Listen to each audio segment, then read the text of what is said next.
All right, men, this is it. The time has come. Remember product pride, portion consciousness. 0 hour is upon us. Let us seize the day. Yeah. Carpe these nuts. God, I can't wait to quit this job.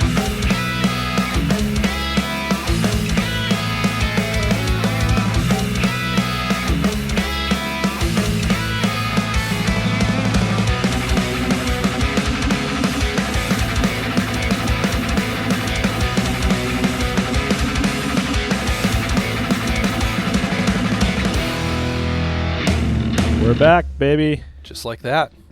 Here we go. Welcome to Grown We're Up. back, and I had a baby. What? This is news to all of us. Welcome to Growing Up Punk, the podcast about punk rock and all of its friends. My name is David. My friend here is Aaron. Good sir. It's good to be back. Yeah, I great mean- to see you in quality and look in how quantity. Sharp, look how sharp we look, eh? Yeah, so amazing. sharp. Does my ring light? Does the reflection on my glasses make you go a little crazy? It makes me feel like you're in a sweet makeup tutorial video. Yeah. No, this is funny because I mean, obviously to our listeners, I almost referred to them as grown-ups earlier today. I was like writing up a Facebook post, and I was almost like, "Hey, grown-ups," and I was like, that just sounds weird to name our audience. So I was like, nope, delete. It might be accurate. It might be Or accurate. Grown-ups that don't act like it. Yeah, this is the first episode that we've recorded since I got back from my road trip, I believe. I mean, we've had all sorts of interviews and stuff that we've been running, so that's been good. It's kept things moving, and things will continue to move. But here we are, man. It's been a while. Yeah, it's nice to kind of get back after kind of a bit of chaos and back and forth, and Yeah. looking forward to keeping it going. But yeah, we had. I was pretty pumped because we had a ton of great interviews that we were able to line up and pull off. So here we are. We are back together, back in the saddle again, and Aaron is just throwing stuff around. I'm assuming that's what's happening. You're just throwing things around your basement right now. Oh, sure. Yes. So I was just picturing the two of us on a horse in a saddle, and I was wondering who is in front of the other. All right. That's an. I'm gonna get my wife to. She just got an app called Procreate for an iPad, for doing art. Yeah. I'm totally gonna get her to do a picture of me and you on a horse, just so you know. I was gonna say, if you're listening and you want to comment, you can follow us at Growing Punk Pod on Twitter and Instagram. Just go comment on any of our Instagram posts, or just tweet at us and let us know who would be riding in front and who'd be the big spoon and who'd be the little spoon on the horse. There we go. I What kind of horse we talking? Black stallion, white stallion? I mean, that's lumpy old horse that's about to die. That's for the listener to figure out. Speaking of those social media, yeah, Growing Punk Pod on Instagram and Twitter. You'll find our personal Instagrams and Twitter's linked there as well. You'll find us on Facebook. You'll find us at growingpunkpod.com. And you'll also find us on YouTube. Normally, I'd say if you're listening on YouTube, if you're listening to this episode on YouTube, continue on if you want, if that's what's easiest for you. But you'll also find the show on your favorite podcast app, and the experience is so much better. But what I did want to say about YouTube is that, I've started putting out content on YouTube that's not podcasts. We're hoping Aaron, maybe gets there at some point in time. He's got things he wants to say. Yeah, I hope so too. Yeah, so we'll see. We want to see what it's like inside Aaron's basement. Everyone gets to see what it's like inside my basement. Let's see inside Aaron's basement. But so we've started kind of putting other stuff up there. Some of the things I've been doing on YouTube would be just discussing basically records, vinyl, things like that, and sort of telling stories that we don't get to tell on the podcast. And like I said, too, growingpunkpod.com. Where I've also started blogging a lot. So it's just been busy. Maybe that's why it doesn't feel like it's been so long since I talked to you, because things are still moving. Yeah, and that's actually one thing I like about this. A lot of podcasts do seasons or take a break or whatever, and it's been really fun especially this year because I guess you still did a major summer thing, but for many they were still at home and still kind of in somewhat of a more normal routine, so it's fun to hopefully be creating content that people were excited to check out every week. Yeah, we were able to keep it going. So That's me patting myself on the back. Patting you on the back is pretty great. But let's I'll talk. pat you since I'm behind you on the horse. Oh, so you've decided now who's behind who. Okay, I like it. I just can't get the picture out of my head. I'll take it. Let's talk about, because I mean, we are going to get into some older music, sort of. This is kind of a weird one, what we're going to start this next series. We're obviously talking about MXPX. You're here. You've seen the title of the episode. You know what we're talking about. But before we get into our series on MXPX, let's talk about some new music. What's something you've been listening to that you want to kind of make our listeners aware of if they're unaware? Yeah, so I just realized I was going to be asked this, and now I have to look up the. Oh no, I remember what it. I remember what I was. Sorry. So it was by a band called Bad Year. Is that correct? That's yes, correct. Okay. It sums up 2020 real well. And the song is called Blackout, and it's actually a band that had left a comment on one of our episodes, and so I went and checked out the song, and it was really good. It kind of caught me off guard a bit. Yeah. And I actually have a little tidbit on it that I'm going to pull up here real quick. Oh, wasn't that nice? Sorry about that, but yeah, I always, oftentimes on posts, for podcasts or things like that, bands will kind of post, check out our latest song, and oftentimes it's kind of sketchy, but I was pleasantly surprised at this one. So they say, the concept for Blackout was actually inspired by a serial arsonist out of California, but it is written from the arsonist's point of view to highlight struggles with mental health. So they go on to say they're currently working with a new producer and working on some new music. So look out for that. The band is called Bad Year, and the newest song is called Blackout, and it's just a great punk rock song. That's awesome, man. The song that I wanted to bring up, highlight a little bit. I actually had trouble picking one specific song, but I ended up coming up with one. The band is Be Well. The album is The Weight and the Cost, and the song specifically that I wanted to mention was Strength for Breath. Now, here's the thing. Be Well, I don't know really anything about them. I was just on Instagram and all of a sudden saw, I forget I want to say maybe it's New Noise magazine or whatever that was posting about them, and I was like, what is this? So I went and checked it out.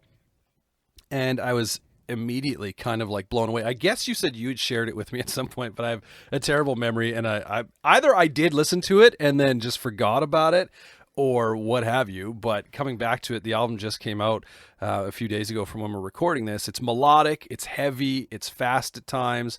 And the thing that kind of stands out most to me is the vocals. I don't know the last time I heard such like urgent vocals in a song. Like, he embraces the emotional like voice crack at times. I don't know. It's not like he gets up there and he's like, okay, this is how I scream, and it's just like really well like produced and practiced and manufactured scream, and then this is how I say. It's just like he gets up there and whatever comes out is what comes out. I realize in saying that it sounds like it's unpredictable and he doesn't know what's going to come out, and I don't think that's true at all. It's very well crafted. It's just I think I just kept, in listening to it, I just kept thinking urgent, like there's an urgency kind of in his vocals, and it's pretty awesome. So if you're into, kind of post-hardcore sort of stuff, I'd recommend checking out Be Well and their album, The Weight and the Cost. So why don't we, I wanted to tell you, before we get into, there was something I wanted to tell you, before we get into our episode today. Earlier today, I had an eye appointment. Now, this wasn't just like a normal eye appointment. I don't know about you. I know you've got glasses. We both got glasses. I have like terrible eyes. I've got this condition called keratoconus, which I don't know if I shared that with you, but it means my cornea. Yeah, I think you mentioned that. Yeah, my cornea is cone shaped or whatever, right? It's kind of thins out and whatever. Anyway, I went to a specialist today to kind of get an update and whatnot. And so part of the process in doing this, when you go to the eye doctor and you look in the thing, you look at the little house or whatever, and then they do like the puff test and stuff like that. You do like those kind of things. And then there's all these other tests that they get you to do. But in order to do them, they have to dilate your pupils. So they give you some eye drops and they dilate your pupils. And the lady says, she's like, okay, so it's going to sting or burn for about 30 seconds, and then you'll have blurry vision up close for the next like 2 to 4 hours or whatever. That's completely normal. So I'm like, all right.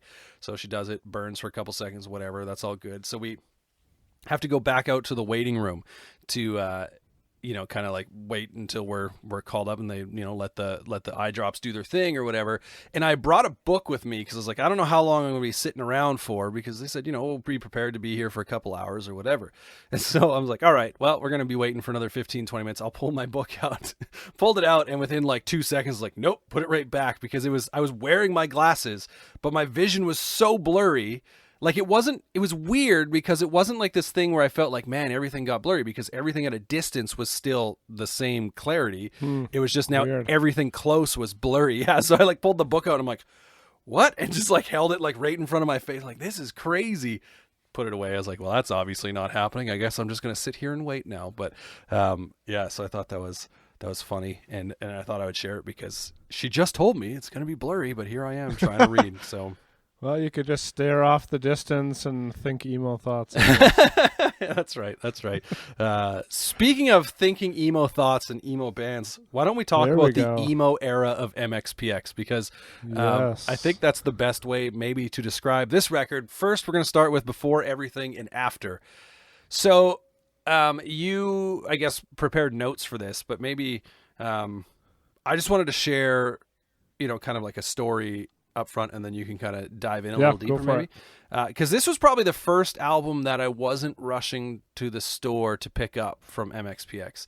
The previous full length would have been The Ever Passing Moment, which I like. That's a great MXPX album, but it's also kind of, for me, like the start of a bit of a downward trend in a little bit. Like, they'd obviously were signed to they were signed to the major label with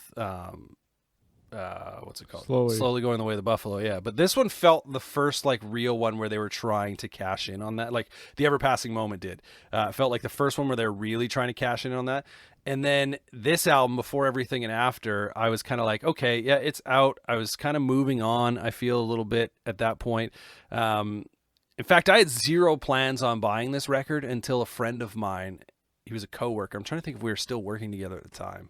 Anyway, his name was Cole. He came in. I was at work, I remember that, and he came in, he's like, man, did you hear the new MXPX record? It's like, no, I probably won't go get it. And for myself, MXPX is that band, I've said this before, is that band that got me into music, and this was really the start of, I want to say, like, this record was really the start of where I felt the necessity to like go out and buy it to support this band that I felt like I owed something to, right? Like, they were the first band that I went and bought when I first heard them, whatever I could get my hands on, sort of thing. And so I kind of felt like I wanted to keep supporting these guys. So I went out and bought the record anyways, because my buddy came into work and he said, dude, you got to check it out. It's like MXPX, but like soft pop punk. And I was like, what?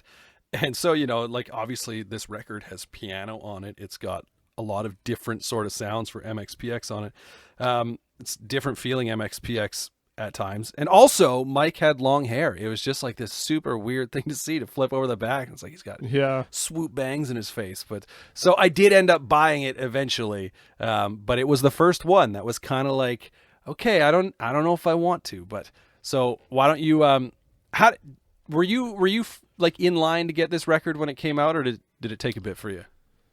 I wouldn't just say I was in line. I definitely was aware of it and went and got it. I can still remember the house I was living in, and I was sleeping on an air mattress, and I can remember lying on the air mattress listening to this album, on my Walkman, my Discman. Yeah. I remember liking it, but definitely being a little bit thrown off. Like you said, like the band kind of looked a bit different. The CD cover, was okay, but it was a little kind of tchotchke for me. Kind of just made me think of kind of like, I don't know, like butt rock bands or, just that kind of like close-up shot of holding the belt buckle crotch kind of thing. Well, it's interesting though, because I don't know for sure. Maybe you have a note on this, but I'm pretty sure they're paying homage to the Ramones. And like the Ramones' first record on the back side of it, because on the front is obviously that classic picture of the Ramones where they're standing against the brick wall or whatever, which I think was taken around the corner from CBGB's. I could be wrong. That could just be, like punk rock lore in my brain. But the back cover of Ramones is a shot of I'm assuming it's Joey Ramone's like crotch area, and he's with the belt and whatever. And so I think that's they may, but at the same point, like there's Motley Crue has a picture like kind of like that, and I think the Rolling Stones do. There's a ton of bands that definitely did that. Right. I feel like MXPX was paying homage to that, but I could be wrong. But it is kind of it's an interesting cover for sure. Yeah. In saying that, I do feel like it does fit the album, musically. So in that regards, it's fine. It's just definitely not my favorite cover of theirs. But yeah, I remember feeling kind of torn with this because, they were my favorite band. It was cool to see them getting bigger and gaining more exposure. They had, I think this album, they had a Pepsi ad and some bigger tours. However, I wasn't like super into a lot of the songs on this. And I'm usually one that loves, really produced albums, but this one almost kind of crossed the line for me. It kind of lost some of its energy and the realness that I expected from MXPX. Overall, it's still an album that I enjoy listening to, but it's definitely not in my, top 5 records of theirs. Yeah, no, I'd agree. There are times on this record, and I kind of bring it up, I feel maybe a few different times in our notes about the specific songs we're going to talk about, but there are times on this record where it is really polished and well produced, but it's for sure lacking something at times. Yeah. And it's weird because I can't like pinpoint what it is. I'm like, does it need more guitars? Does it need this? Does it need that? I can't really like put my finger on just what it is that it's lacking, but for sure it does lack something, and I'm pretty confident in saying that. Again, can't put my finger on it, but let's get into some of the songs that we're going to look at. We're going to start with The Capital. Did you want me to mention some notes first? Oh, yeah. Yeah, sorry.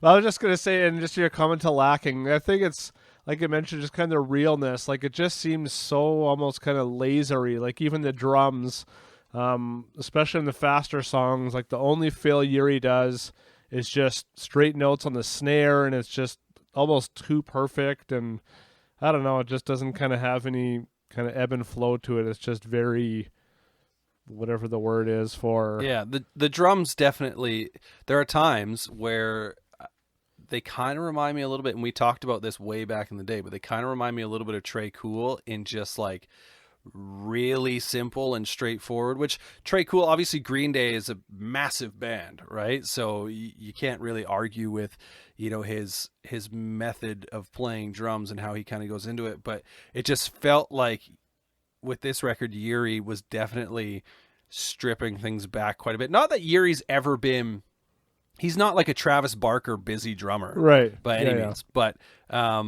it definitely feels like he's kind of missing something. But yeah, why don't you get into some of those other notes outside of our opinions? Yeah, so this is the 6th studio album by MXPX, released on A&M. So this would have been their 3rd album on A&M, I believe. This album actually achieved the band's highest chart position on the Billboard 200, peaking at number 51, which I'm not sure if I would have known that or expected that necessarily out of this album. But like I said, they were gaining exposure in some ways, so I guess people were still buying lots of CDs then. So this album included probably the most guest appearances they've ever had on an album, featuring members from the Halo Friendlies, Good Charlotte, the Ataris, and Newfound Glory. I remember being pretty excited at seeing that on the track listing, and excited to hear those parts. The album was produced by Dave Jordan, who had produced albums for Jane's Addiction, Alice in Chains, The Offspring, Social Distortion, Red Hot Chili Peppers. So it's no secret that this was, a huge leap for MXPX, whether that was a leap forward or backwards, right, depending on how you look at it. And for many, from what I've read, this is kind of the album that lost MXPX fans. It just had a much more polished and produced radio-friendly sound, and just had a good handful of songs that were kind of hard to swallow for a lot of MXPX fans. And so, I get that they were trying to kind of branch out and try, can even push more of that polished sound that they had on The Ever Passing Moment. But personally, I think they kind of pushed it a bit too far into territory that just alienated too many fans. Like, it's okay to, switch it up a bit and still pursue a different sound, but this almost like even even for me, the fast songs in this album, even though they're fast, they still have that sound that kind of like almost like scratches my ear a bit, where it's just like it's just not. It's a little bit uncomfortable in a weird way. Yeah. Even though the song is good and sounds good, it's just something that was a bit too much for it. So, but yeah, they did. They followed up this album with a co-headlining tour with Simple Plan, so a good fit for this album. And they're supported by Sugar Cult, Motion City Soundtrack, and Billy Talent. So even that kind of goes to show maybe what they were going for, like those bands are all way more on, maybe not necessarily Billy Talent, they'd be more kind of on the rock side, but the rest are definitely more leaning towards the pop side. So, maybe they were just trying to kind of see if they could, be the next Simple Plan or kind of tap into that crowd a bit more. Yeah, I mean, what year was this record? It'll be 2003, I believe. Yeah, which I mean, it's September 15th or 16th, 2003 is when it was released. So, I mean, like that's also, for me, kind of at the back end of, and I could be wrong with this, but like the tail end of really like that pop punk explosion of the early 2000s. Although at the same point, like that would have been released right around the same time that Blink, like their Untitled record was released, because I think that would have came out maybe a month or two later. I don't know the exact date on that, but so it's kind of like that tail end where things were kind of switching a little bit.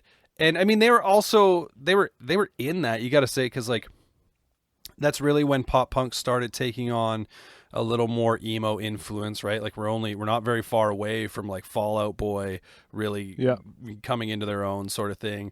And that's obviously highlighted and portrayed in Mike's hair, the black hair in the face sort of thing. And I was going to say My Chemical Romance, not necessarily musically, but just that kind of... Yeah, for sure. Like that was when, like that's, because I want to say, well, when was 3 Cheers for Sweet Revenge? Because it was probably right around that time. 3 Cheers for Sweet Revenge was October 2000. Oh no, it was recorded October 2003 to February 2004. So 3 Cheers was released like the next year, but you're really kind of getting into that, really kicking off that kind of era of the genre. And so I just think they kind of went the wrong way, like not that the thing is like with MXPX, I don't obviously, and maybe had they made that pivot here and, went like, say, like the Blink-182 Untitled route where they actually embrace that darker, a little bit, moodier sound, maybe then we wouldn't be having this conversation. But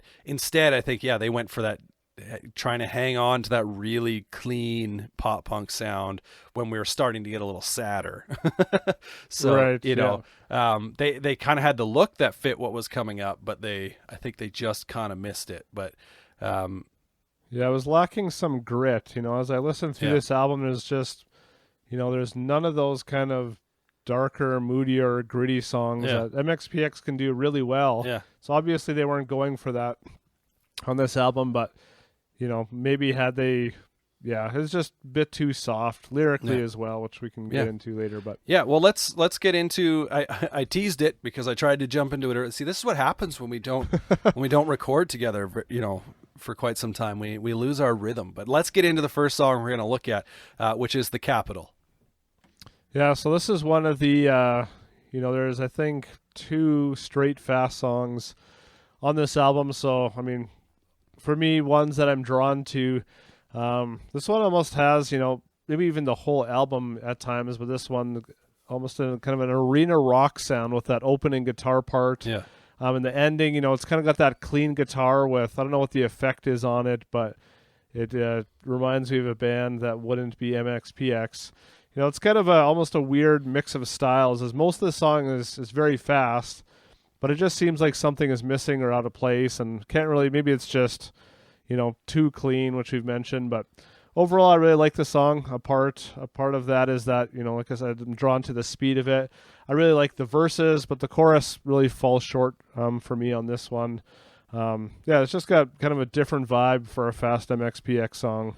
Yeah, it's interesting because talking about that vibe, and I think one of the things that sort of throws me off with this song, going back to Tom's guitar riff, is that he's playing like he's not playing a fast guitar riff, right? Like he's just picking out some simple notes, and then Yuri comes in, and Yuri's going 100 miles an hour, and it's so I mean, they're obviously in time with each other, and it's an example where you don't have to play fast on guitar for the song to be fast, right? That's true. But it kind of like, and I think maybe it's just because the rest of the album sort of drags along a little bit, that even when this song is fast, it now feels weird, because it feels like it should be a mid-tempo song like most of the record, but here's Yuri being like, nope, right? Like we're gonna go.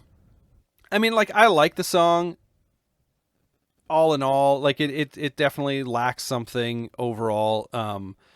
And that's actually, I believe, one of the notes I had on here. I like the song, but it kind of lacks in some areas, but that's the entire album summed up, really. Like, there are parts I like, but it always feels like there should have been something else, or they should have done something a little different. And again, maybe that's just how sparkly clean the production is, right? Like, there's not a lick of this, and I don't want this to come off wrong, because I still love MXPX, right? And I even still love MXPX records after this. It's not like I go, okay, they're done here, but it lacks any real just like drive. And you said grit, which I think is a great word, that, you know, MXPX was kind of known for. Like, when I think of, you know, Slowly Going the Way of the Buffalo, it's got some songs that are just straight up 100 miles an hour, Mike screaming, right? Like, and so they kind of always had those songs, not necessarily where he was screaming, but where they were going real fast. And then Ever Passing Moment kind of was the first one again, where they sort of dialed that back a little bit, right? And it just feels even more in your face on this album, that like, oh, hey, you know, we're kind of not that band anymore. And, you know, it kind of creates a little bit of a sadness. Yeah, well, on the albums before, you know, I just feel like lyrically, especially, it just came off a bit more honest and genuine, which added a lot to the album. And this one overall doesn't hold a lot of value lyrically for me. And so I think that does affect the kind of music as well. It just doesn't have that kind of authenticity that MXPX was known for. Yeah. You know, everything, to me, again, I mean, I don't want to sound so negative on this, but it just kind of came off as, you know, even a song like this, it's like, do they just throw this on because they felt like, well, we should have at least a few fast songs. Yeah. But I don't necessarily know that the speed of the song, I mean, it aided the song just because I like speed, but I don't know if it necessarily made the song as good as it could have been. Yeah, I think you kind of hit the nail on the head when you said it feels like they're like, okay, we need something that's fast. Like, maybe Yuri played that as more of a mid-tempo song originally, and they're like, well, let's just double time this one and let's go with it. But I mean, it is what it is. Let's move on to the next song, which it's also interesting that the songs you picked were all towards the end of the record, because the next song is Don't Walk Away. Yeah, and as I was going through it, I kept being like, I mean, this one's okay, but it was hard to pick songs on this album because there's not, you know, these are ones that kind of stand out for various reasons, not necessarily because, you know, they're the best songs or I really love them, but so Don't Walk Away, I've always liked this song. It's, you know, it's got a different beginning for a song from them. It's, you know, much slower. Yuri's just kind of playing on the hi-hats, and there's some kind of a guitar part or something, or maybe it's just the bass playing in there. Again, it almost has that arena rock sound, very unlike them, but something about it seems to work better on this song, maybe just because they're not trying to, you know, amp it up so much. And I especially love when the chorus comes in. I really like the chorus on this one. As with many songs on this album, lyrically, this song is about a relationship, which I'm guessing is about his wife-to-be, I believe, at the time. I mean, there's a lot of love songs on this album, which is fine. It would have been nice to have, you know, a little bit more dynamic on that, but it's more of a ballad type song. But I like this one definitely better than some of the other slower ballady type songs on this album. So yeah, it's kind of one of those middle of the road songs that I like when it comes on. There's not necessarily anything super special about it, but stands out for some reason for me. It's interesting to me because the note that I have going back to the intro is this MXPX trying to write an Angels and Airwaves song. But this actually precedes Angels and Airwaves. It precedes Blink-182 Untitled. Because even like but it has that like, kind of space pop punk sound, like just the intro. It doesn't pay off in the way that Blink would on Untitled, or that Angels and Airwaves does at times, because it kind of I really like the intro, and then it just kind of goes into a song. Like that's a classic case for a lot of. I've heard it, countless times, where a band puts all this work into an intro, and then when the song actually comes in, the rest of the song, it's just kind of like, all right, like that was great. You clearly spent all your time doing that, and now you've almost like you've tacked it on. I'm even like, guilty of that. That's why when I jam with any of my buddies, we just end up writing really long intros because we can never figure out anywhere good to go with our song. But so it kind of has that feel to me. And I'm not sure if this is the first time a piano is featured on an MXPX song or not, but it really drives home the reason I bought this album to begin with. Again, was like kind of that change up for like the soft pop punk, but it's also ends up being like, the biggest drawback for me, like going through this record, is just being like, and it does get a little repetitive. But again, I think that sums up this album pretty strongly, as it does get repetitive at times. Mike is kind of a repetitive songwriter in that sense a lot of the time, but it's sometimes it works and sometimes it just goes, okay, like I get it. I get it. Yeah, I feel like with this producer, he was kind of reaming on them to like just kind of stick with the basic parts, kind of try hook the singer in and not, get too crazy with any out there bridges. Like, yeah, everything's very kind of on par to where it should be. There's not many surprises on this album. It's interesting that you bring up the bridge and not doing any crazy bridges, because the next song we're going to talk about is You're Not Alone. I've got a note on the bridge on this one, but why don't you share your initial thoughts? Yeah, well, I'm glad they ended the album on a higher note with some more energy. I like the pick slides that lead into the verses. It kind of almost kind of prolongs the verse coming in. Just thought that was a cool added feature on that. The chorus definitely stands out with guest vocalist Jordan Pundick from Watch your Newfound mouth. Glory. Well, what I have about the bridge is it kind of does like kind of a weird key change or something in there, and then goes back to that with ending the chorus, and it's not bad. I kind of thought that part got a little bit repetitive, but overall I like the song. Yeah, I think the key change doesn't happen in the bridge. I think the key change, he's singing the chorus after the bridge, because the bridge, he kind of goes to these like, I don't know if they're like diminished minor chords, whatever. It actually really, and it's just a couple lines, it really reminds me of the Beatles, which is strange to say. I don't know that I've ever compared MXPX to the Beatles, but just in the way that they kind of really changed it up for the bridge, I really like it. And this song on the whole, it's nice to kind of see MXPX get back to that bit of a harder edge, which you sort of mentioned. And it kind of sounds like it would fit in on the Ever Passing Moment, which, was a bit harder than this record, not by a ton. They kind of, as we were talking about, were working their way to a bit more of a tamed, polished sound. But I really like, and it's funny, I like Tom's backup vocals on the chorus for some reason. He's just repeating what Mike sings, but it just sounds... Well, isn't that Jordan doing that? Oh, I guess it probably is. Maybe that would make sense. Jordan, that's why it stands out. I was like, it sounds... I didn't even look at the... Tom can't sing that good. Sorry, Tom. I've actually, for the longest time, I've thought Tom actually does decent backup vocals. Like, I always like his harmonies. They're simple harmonies. Yeah, but yeah, that makes sense. Like, I knew that, that I often refer to this record as, like the features album or whatever, because there are a number of songs with features on here, and that totally makes sense though, because I don't think on Apple Music it actually lists featuring Jordan Pundick, so I wouldn't have paid attention, but 100% that's what's going on there. It's the change in vocals. And apparently Mike's wife loves to sleep, because in each verse he references her falling asleep, whether it's in the backseat of the car or falling asleep on him. I just thought that was kind of funny. It's just a mushy way to add into the lyrics. I don't know if she actually likes sleeping. I think she does, or at the time she did.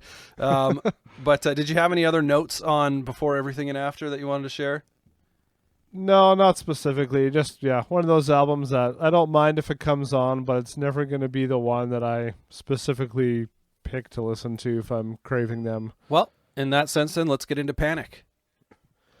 Yeah, which is, they must have not been super happy with with Before Everything and After, because, the next album, they're more or less back to, kind of their, not necessarily their original sound, but, going back to having a bit more emotion in the lyrics, a bit more grit to the songs. So this one was produced by Stephen Edgerton from The Descendants, which I think was a great move for them, going...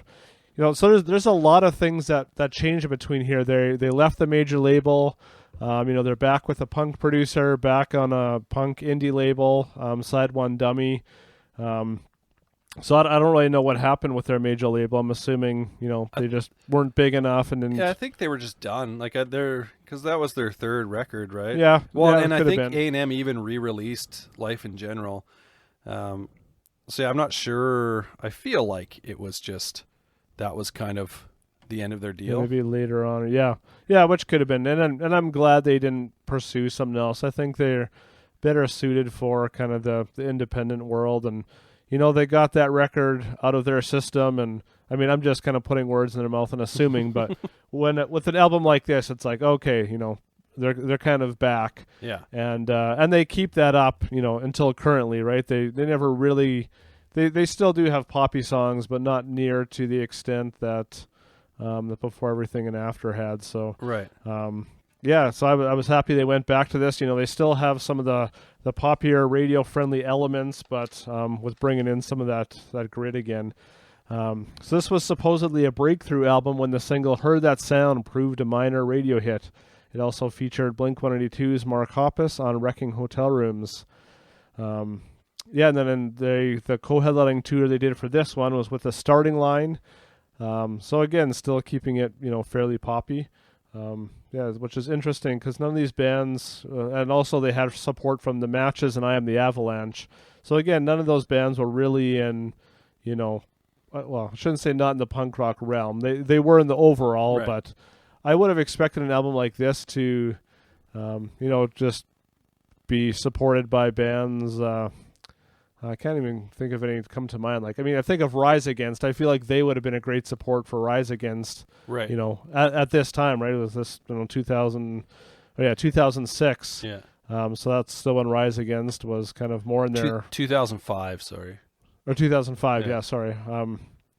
So yeah, something like that. It was just a little bit more, not necessarily angst, but a little bit more aggression, a little bit more energy behind the songs. Yeah. It's interesting about this record because when I first heard it, I almost threw the CD out the window after I bought it.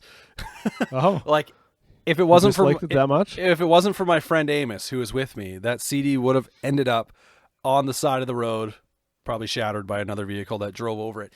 And it's funny because I'm sure when I put it in, I was kind of like, okay, I like the start, the first few songs, and then it hits this like chunk of songs that literally I at the time ruined the album for me. That would be like Wrecking Hotel Rooms, Late Again. They're not all necessarily back to back because there are some, but I mean, Wrecking Hotel Rooms and Late Again are back to back, and then Gray Skies Turn Blue I hated, and then Emotional Anarchist I initially hated it as well. So there's just like this chunk of songs in the middle that was like with each one, and then like even Kicking and Screaming in there, it's kind of like annoying, right? So like with each one I was like, and I almost took it out of the CD player and threw it out the window. He's like, dude, if you're not going to keep it, I'll take it. I ended up keeping it. And my opinion on the record has changed over the years. But for sure, initially, I was like, I don't know what it is about this record. I just can't get into it. But I will say this. For sure, going through the records this time around, it was the one that I was more interested in going back to. So why don't we get into some of the songs that we're going to talk about, starting with The Story. Yeah, so just to tag on that, I remember being happy with the direction of this album, but I definitely didn't kind of pour over it like I had, previous albums. Maybe just because I was getting into more heavier stuff, but there was still I can remember some of those songs too being a little lackluster and not like super excited about it, but still liked it better than the previous one. But right. the first song is called The Story. Yeah, I love the intro on this song. It has a cool, harder edge to it before going into the first verse, where the guitars kind of drop out, and then they lead into the guitar line that keeps the verse going. And I thought that was an interesting way to do that song. Yeah, it has a bit of a grittier feel to it while still being melodic, which is one of my favorite elements of MXPX, like we've mentioned. And so it was nice to hear that again. The song contemplates the story of our life and asks the questions: how will the story end? Where does the time go? All we really want to know is, how will this life end? Yeah, it almost kind of focuses on the idea that if we stand up and use our voice, then we can make a difference to how our story ends. And so I thought that was kind of a cool thing to think on. Yeah, I love like the as you mentioned, like this is a grittier MXPX again. I kind of describe the intro as harsh.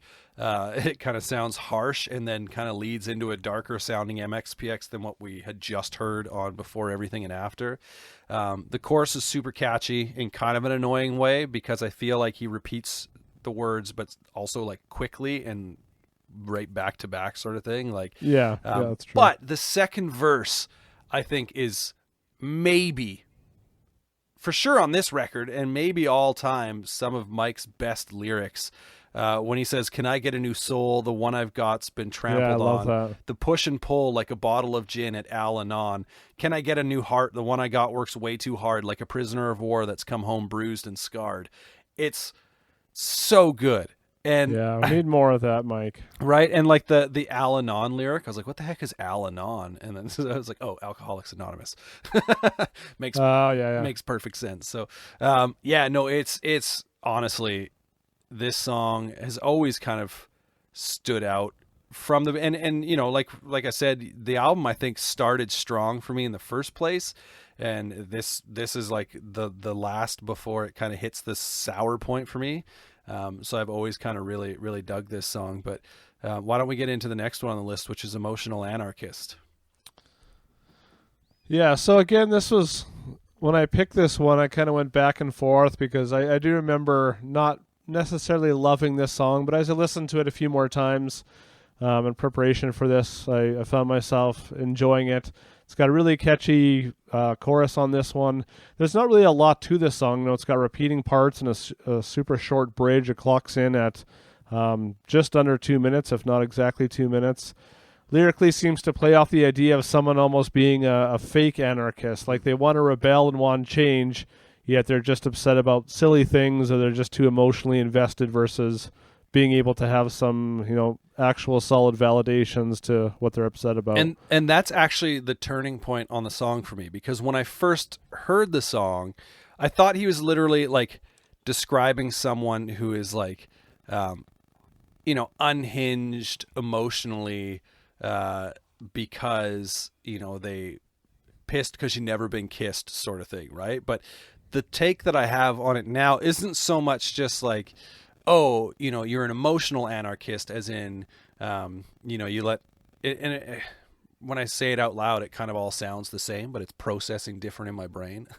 Like instead of saying like, oh, you're an emotional anarchist, you're getting, you just want craziness, anarchy in your life because you don't have someone to love, versus it being a song, like you said, about it being someone who's, maybe like a fake anarchist or fake angry or whatever, or, gets into, kind of the punk rock subculture, because they just have never been able to find someone, pissed because they've never been kissed. The only reason you're angry at the system is because you haven't found someone to love you yet. And I was like, oh, that's kind of like when it kind of flipped the switch a little bit, and it being less about, like someone who's just like dramatic in relationships, and more about someone who's, like jumping on board with these, punk rock ideals because they just can't find someone to love them. I'm like, okay, I can get behind a little bit more. I did like how he rhymes in the song, like emotional anarchist, pissed because you've never been kissed. Like, it's just, it really rolls off the tongue. Line. Yeah, it rolls off the tongue real well. But it was a song that, along with, as I mentioned earlier, Wrecking Hotel Rooms, that kind of made me want to throw the CD out the window. But this time around, it's a kind of a catchy song that I'm like, all right, I can get a little bit more into this song. But Wrecking Hotel Rooms, however, is still a song that would make me throw a CD out the window. Yeah, I didn't have the song. Why did it just blank me? What was the other single off of this album? Was it Heard That Heard Sound? That Sound? Yeah, that was one I was just going to touch on briefly. Yeah. I really did like that one. I mean, it's still a bit lighter, but I feel like that was a really catchy song, and I don't know if it really did much for them, but I remember hearing it once in a Mac's convenience store and being super stoked. Yeah. It's funny because I used to work at a radio station and we played The Darkest Places on the radio, which I was like, so that was like kind of my real connection initially with this record. I shouldn't say initially because this would have been a couple of years after that, but that's what we played off this record. But Wrecking Hotel Rooms, we'll talk about it briefly because I mean we have to. It's got the Mark Hoppus feature, which he sounds great. Mark Hoppus I think is one of like kind of the nicest like backup vocalists in the game when it comes to features. Yeah. So that sounds great, but the rest of that song I just cannot get into.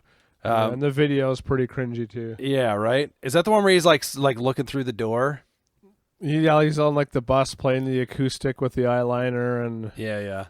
Emo MXPX. Let's get into the last song that we're going to talk about on this record, which is Get Me Out.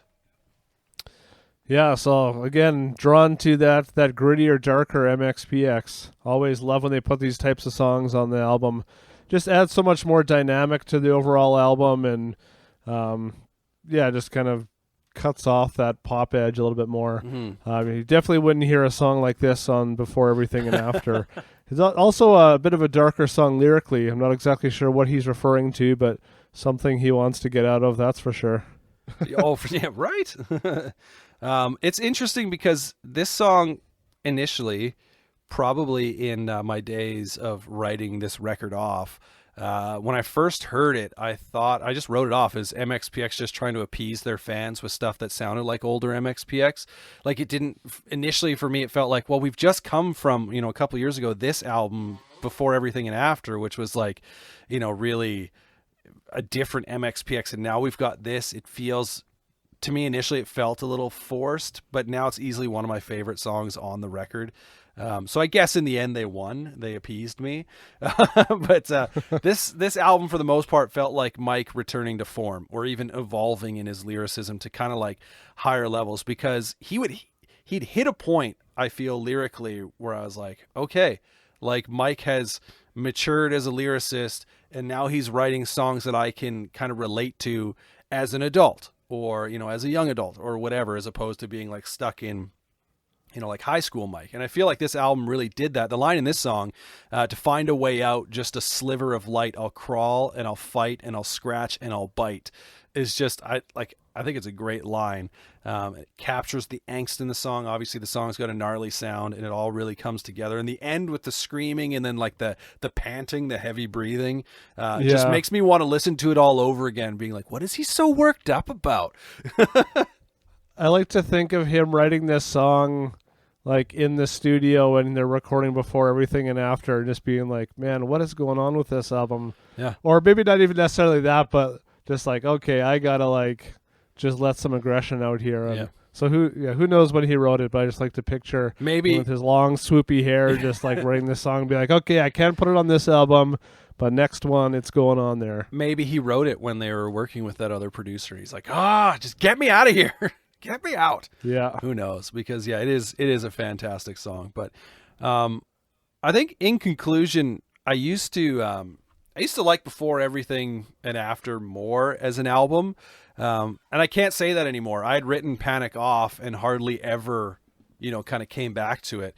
And in listening back to back, though, those two records, it's obvious that MXPX were correcting the ship on Panic, I think, from what they'd come up with from Before Everything and After, before hitting what I consider their kind of like second wave of killer albums, because MXPX is this interesting band for me where, I mean, obviously you have the first couple records, which is them sort of figuring out who they are, right? And then I didn't say off the top what this kind of series that we're doing here is, because we're going to do a number of MXPX albums, but they're all everything after, before everything and after the Ever Passing Moment, right? So we're starting there. We will get to, I realize the Renaissance EP was released before this record, and we will do it. We're going to do an EPs episode, but so we're looking at everything after the Ever Passing Moment up until now. And so with MXPX, they're interesting for me because obviously they hit their stride with Life in General, slowly going the way of the buffalo, and then to a strong point as well, the Ever Passing Moment, and then they kind of fall off a little bit, right?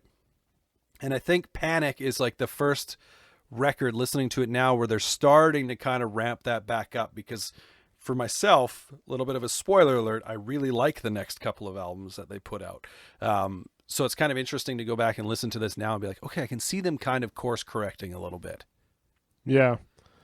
Yeah, and, maybe they just needed to get it out of their system. And like I said before, that's fine if bands do that. I don't necessarily think it was in the best way possible, but, I mean, there's lots of factors that go into it, and so good for them for doing that. But also, I'm glad that they didn't just keep pushing that side of things. When I kind of think of a band like Green Day, where they kind of start that progression and then it just kind of keeps going and it never really comes back much to the original form, and just think that kind of loses a lot of interest from listeners. But I mean, American Idiot is still a ridiculously good record. Yeah. Because that's where you're talking about the start of the change, I'm assuming, right? And I even like 20th century or 21st century breakdown. Yeah, well, I would even say like Warning was when they kind of, a very drastic shift. Yeah. And then they kind of, brought back to more rock. Yeah. But nowadays, American Idiot still has some like really big radio songs. Oh, for sure. Yeah. I just didn't love, and yeah. Which again, that's great that they're trying different things, but they just kind of keep going in that direction. Yeah. And so, I mean, we can't compare MXPX to Green Day. Never played on that level, but I know what you mean. Like, and I kind of like see that a little bit with MXPX, where there's sort of like waves, I guess you could say. And Panic as a record where, Mike was getting back to, or like starting to write solid lyrics, and the band was back to playing kind of with more of an edge from where they had been. Some standouts actually for me lyrically off Panic. Some of the songs we didn't necessarily mention, some of them we did, but The Darkest Places, I've always loved that song lyrically.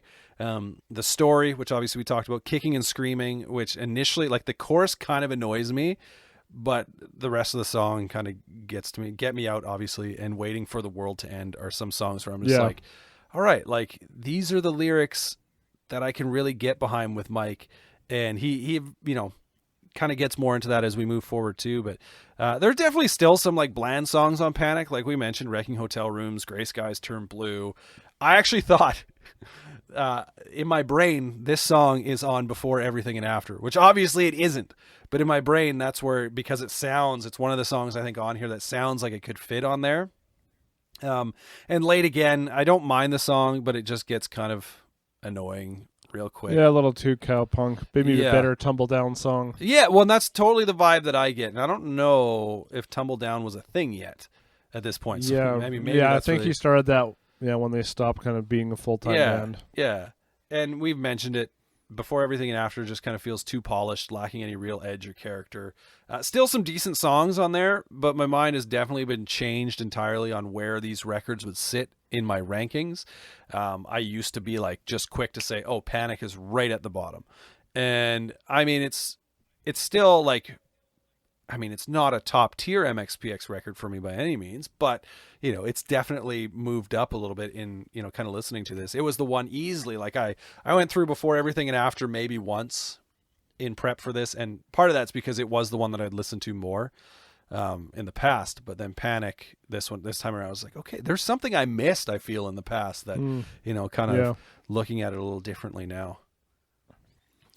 Yeah, and there's still enough to take away from this one that makes me excited to get into the other ones. Yeah, so that's actually going to wrap it up. So the other ones that we talk about, I just want to make sure we do these in order. Well, actually, our next episode isn't going to be on MXPX.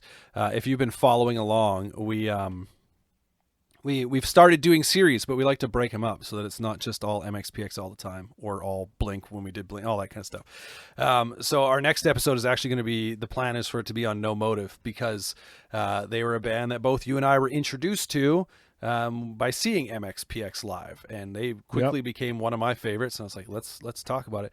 And also, I should say, we're not going to do Let's Rock by MXPX because it's just a collection of B-sides and stuff. So it doesn't rock that hard. And it doesn't rock that hard. So we're going to get into, when we get back to MXPX, we got Secret Weapon, and then I believe Plans Within Plans is after that.